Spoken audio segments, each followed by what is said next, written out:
మహేశ్వర, నీ ఆశీర్వాదంతో స్థిరపడ్డ మా ప్రణయానుబంధం భగ్నమైపోయింది ప్రభు. నేనెంతటి కలుష జీవిని. నా రక్తధారతో నిన్ను అభిషేకించి నా కాలుష్యాన్ని కడిగి వేసుకుంటాను. ఇంతకంటే నాకు వేరే గత్యంతరం లేదు.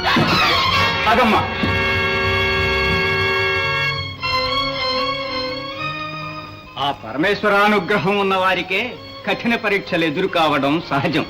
అధైర్యపడకమ్మా.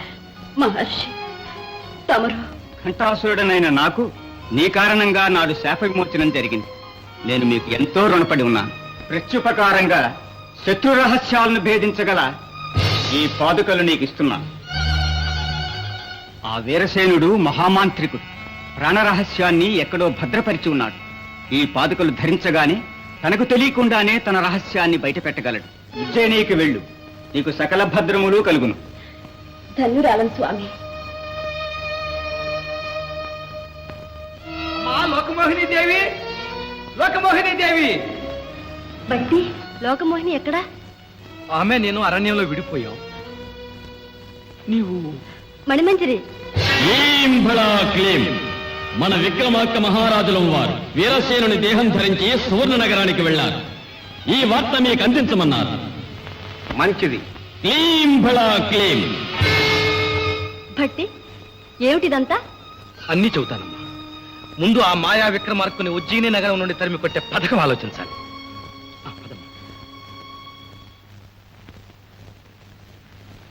విక్రమార్క మహారాజా, మీ మనస్సు హరించి పరవశింపచేసే వినోద ప్రదర్శనం ఏర్పాటు చేశాను. ప్రవేశపెట్టమంటారా? ప్రవేశపెట్టు.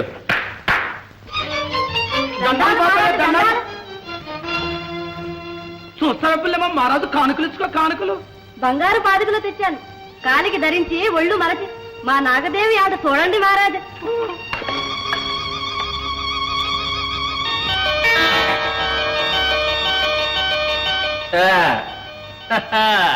విషోరగములతో వినోదమిట్టిదో పరికింతుము. ప్రారంభించండి. అల్లల్లల్ల అయ్య ముందు వయ్యారంగా ఆడవే నాగదేవి. బుసకుట్టే ఆడవే నాగకన్నే.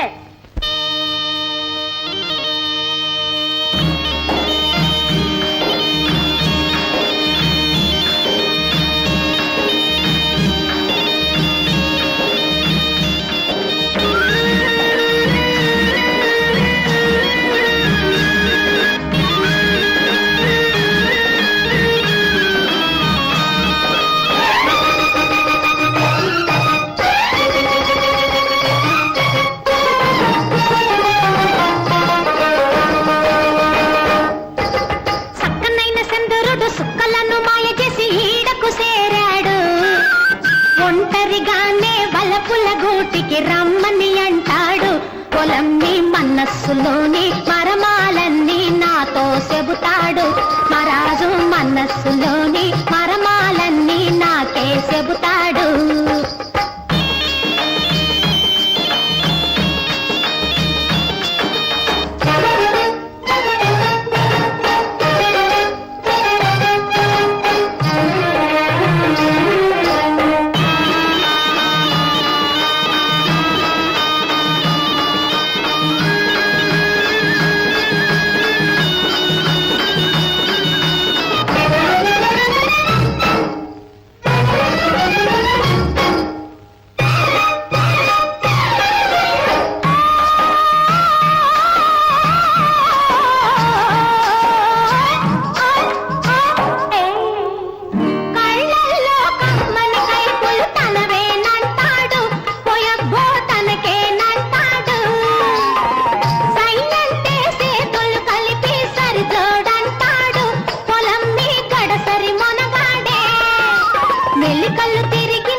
మనస్సులోని మరమాలన్నీ నాకే చెబుతాడు. సక్కనైన చంద్రుడు సక్కలను మాయ చేసి ఈడకు చేరాడు. ఒంటరిగానే వలపుల గూటికి రమ్మని అంటాడు. పొలంని మనస్సులోని మరమాలన్నీ నాతో చెబుతాడు. మరాజు మనస్సులోని మరమాలన్నీ నాకే చెబుతాడు.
మనస్సులోని మరమాలన్నీ నాకే చెబుతాడు.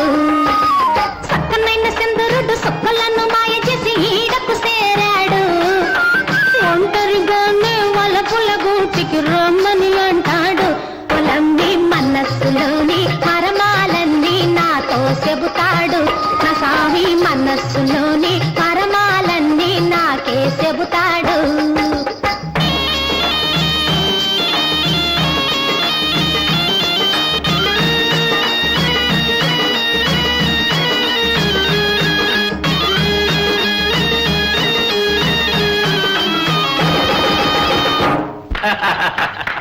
భేష్ భేష్. విదూషక ప్రభు, వీళ్లకు మంచి పారితోషకములు ఇప్పించు. చిత్తం.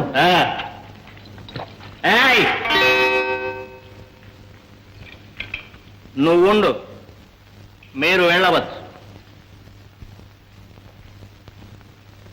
నిన్ను చూస్తే మా మణిమంజరి గుర్తుకు వచ్చుతున్నది. అదేవురు మహారాజా? ఏదో ఆ నాట్య భంగిమలు జ్ఞాపకం వచ్చినవిలే.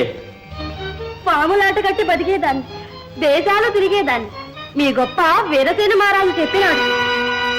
వీరసేనుడా? అందుకే మీ ముందు ఆట కట్టాలని వచ్చింది. వీరసేనుడు చెప్పినాడా? అవును మహారాజా. సువర్ణ నగరంలో వీరసేనుడు తన భార్య మనతో చల్లగా కాపురం చేస్తున్నాడు. ఆలు మగలు నాట చూసి ఆనందించారు. ప్రభావతమ్మ ఈ హారం నాకు బహుమానంగా ఇచ్చారు. విక్రమార్క, మా దేహము ధరించి మాంతపురమనే ప్రవేశించితివా? అదేంటి మహారాజా? నిజమైన వీరసేనుడని నేనే. అయ్యయ్యో, ఆ విక్రమార్క మహారాజు మీ ప్రాణాలకే మోసం తెచ్చాను. మా ప్రాణములకు మోసమా? సువర్ణ నగర ప్రాంత మహారణ్య మధ్యమున రాకాసుని నోటిలో గుప్తపరచితిమే మా ప్రాణములు. ప్రభావతి, వక్రమార్క, జై శాంభవి. సువర్ణ నగర ప్రాంతమున మహారణ్య మధ్యమున రాక్షసుని నోటిలోని వీరసేనుని ప్రాణము.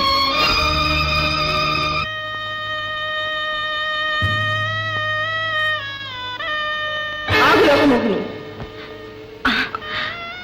లోకమోహిని, ఇక్కడ నీ విక్రమార్కుడు ఉన్నాడని ఆశపడి వచ్చావు కాబోలు. ఇక్కడ ఉన్నది వీరసేన మహారాజు. వచ్చిన దాన్ని వెళ్ళు, లేకపోతే మరోసారి ఇంకా తీవ్రంగా శపిస్తాను. అమ్మా లోకమోహిని దేవి. లోకమోహిని, నేను మణిమంజరిని. అంతా విన్నాను సఖి. ఇక్కడ జాప్యం చేయకూడదు. ముందు ఆ ప్రాణ రహస్య స్థావరం చేరాలి. బయలుదేరండి.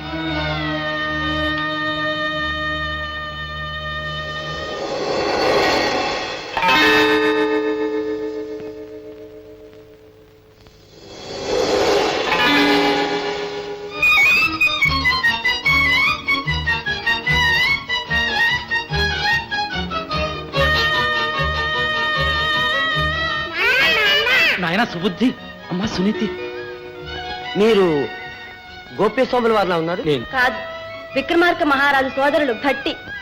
ఆహా, అవును బలవర్ధన, ఆ గోప్యస్వామిని నేను. భట్టి, ఆలోచించకండి.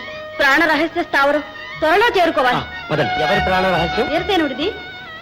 వద్దు స్వామి, మా అన్నగారి ప్రాణాలు తీయొద్దు. వద్దు స్వామి, మీకు నమస్కారం. బలవర్ధన, దుస్తుల్ని దండించక తప్పదు. వదండి. ఆగండి. ఇప్పుడు ఎలా? ఈ రహస్యం మా అన్నగారికి చెప్తాను. అన్నా!